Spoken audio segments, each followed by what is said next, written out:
Scandinavian Airlines is unique in being the flag carrier for three separate countries, Sweden, Denmark and Norway, and like the countries it represents, does things just a little bit differently. Join me, Jetaway Joe, as I check out Scandinavian Airlines economy class on a short hop on board an Airbus A319 from Manchester Airport in the north of England to their second biggest hub at Stockholm Arlanda Airport in Sweden. It's about an hour's drive across the Pennines from my house in Leeds to Manchester Airport. That's when the M62, the motorway linking the two cities, is actually being kind with traffic. Not wanting to battle my way through morning rush hour before my 9:45am flight, I decided to splash the cash, 40 whole English pounds including breakfast, at the Premier Inn Heel Green by the airport. The drive over was way more relaxed the evening before, passing Ellen Road Stadium in Leeds, the infamous farm in the middle of the motorway, and Manchester's Trafford Centre. The hotel is as you'd expect from a Premier Inn. It's clean, comfy, functional, has a nice bed, a big telly, and tea and coffee facilities. Happy days and cheap as chips, but as one of the older style Premier Inns, it could do with a lick of paint, and there's actually no air conditioning, which would have been welcome in near 30-degree, humid British summer heat. But let's not forget, for a night's sleep before a flight, and throwing that cheaper than average price compared with other airport hotels, I can't really complain. It was just time for a nightcap and watching a Qatar 787 taking off on its way to Doha before bed. Not a bad breakfast spread in the morning either, and it's good value compared with extortionate airport prices. There's a continental buffet and hot items were chosen from a menu. Right, we're on our way to Sweden. First stop, Stockholm.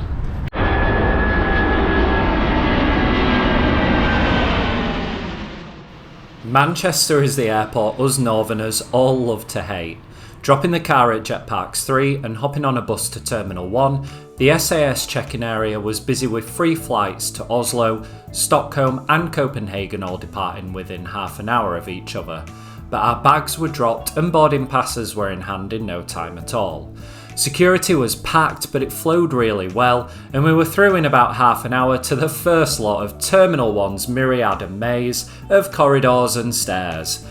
The main departure lounge, though after duty free, is bright and spacious with these great floor-to-ceiling windows, so I'll give credit where it's due. Departures was fairly busy, but there was plenty of space in bars and cafes, and enough time to grab a quick pint. Cheers to Sweden.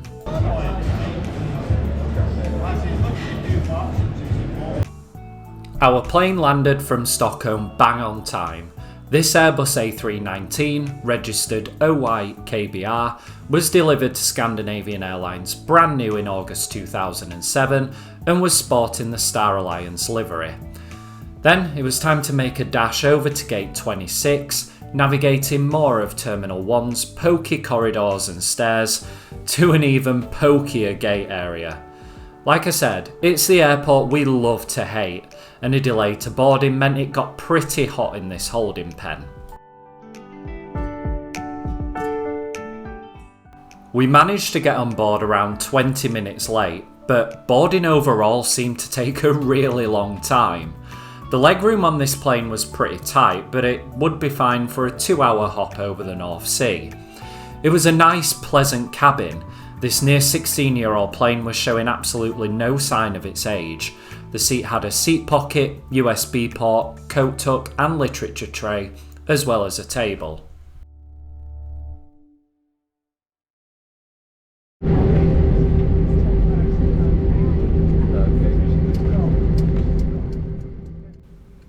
"50 minutes behind schedule and we're on our way. It was a quick taxi around Terminal 1, past the control tower and a Lufthansa A321 that had arrived from Frankfurt, over to runway 23 right, with a flurry of activity taking off and landing to my side.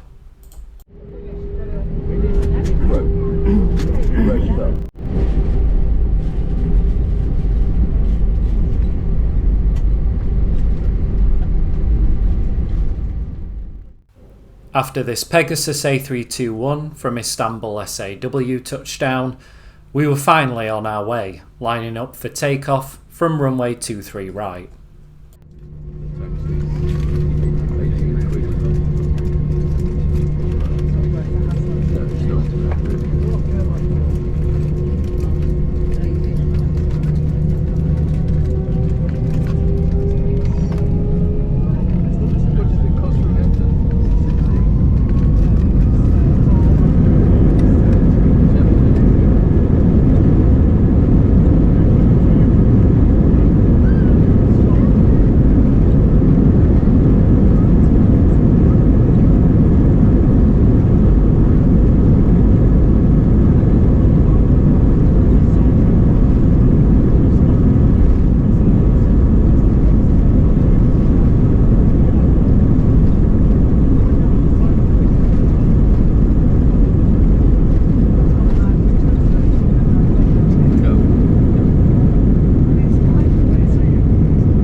Taking off to the southwest, our flight made a 180-degree turn to then face the northeast, with a routing over Manchester city centre, across the Pennines and over to Bradford and Leeds, then out over North Yorkshire towards the North Sea and over to Sweden.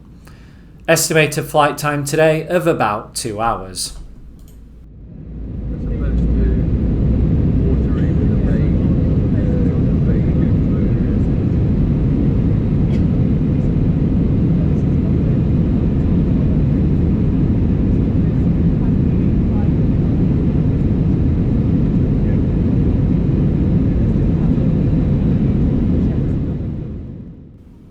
Let me know in the comments what your experience of Scandinavian Airlines was like, or drop us a like and subscribe if you enjoy this sort of content.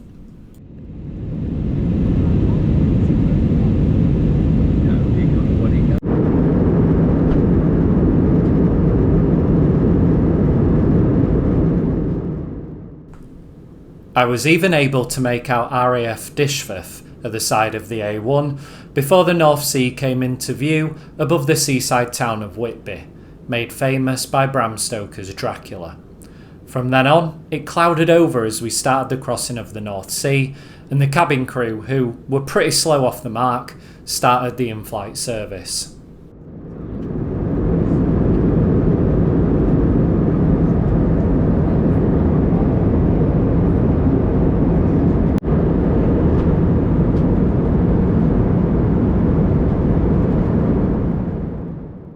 In economy on European flights, SAS offers a buy-on-board service of drinks, light meals and snacks.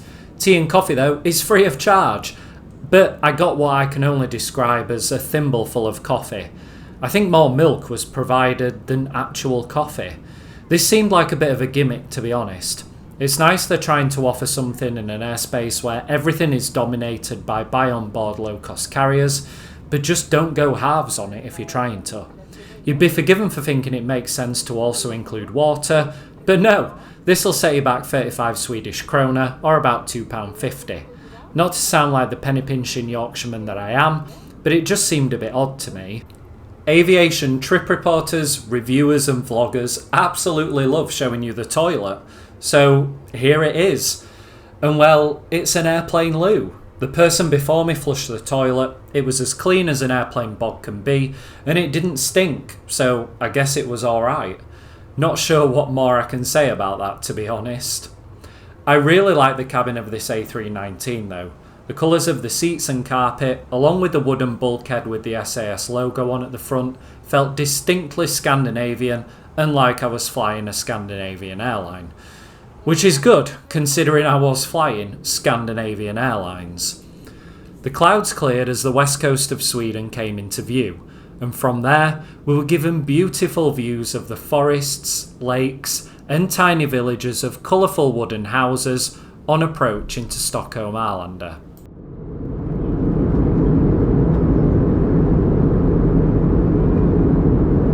And ensure that the window shades are open. Cabin baggage must be placed either under the seat in front.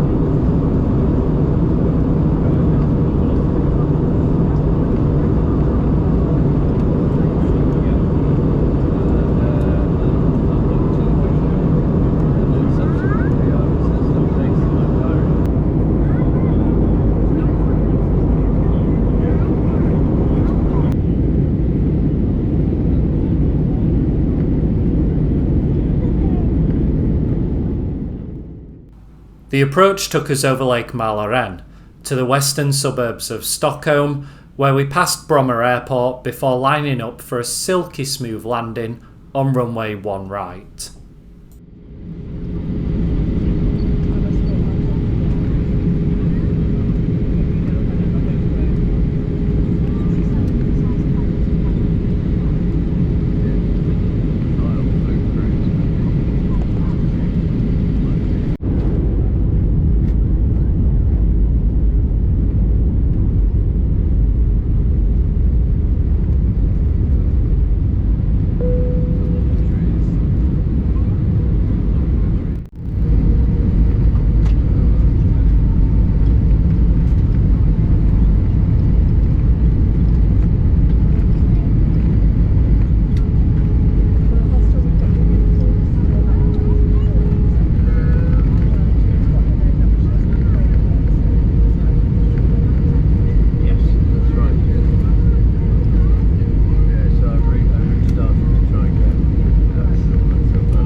Stockholm Arlanda Airport.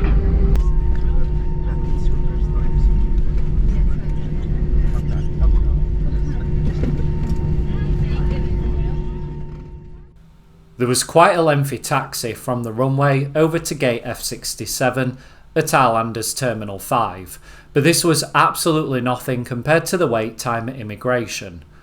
We'd landed just after a Thai Airways flight from Bangkok, so the queue was incredibly long and processing took a while, an hour and a half to be exact. At the same time we could see the empty EU arrivals lane and remember a time when we could skip merrily on through. Another benefit of taking back control courtesy of Brexit. On the positive, the 90-minute wait to get into Sweden meant that there was absolutely no wait at all for luggage. A silver lining, I suppose. The arrivals hall at Arlanda was absolutely packed. I was taken back just how busy it was, but it was really easy to navigate over to the Arlanda Express, which would have us at Stockholm Central Station in a mere 20 or so minutes.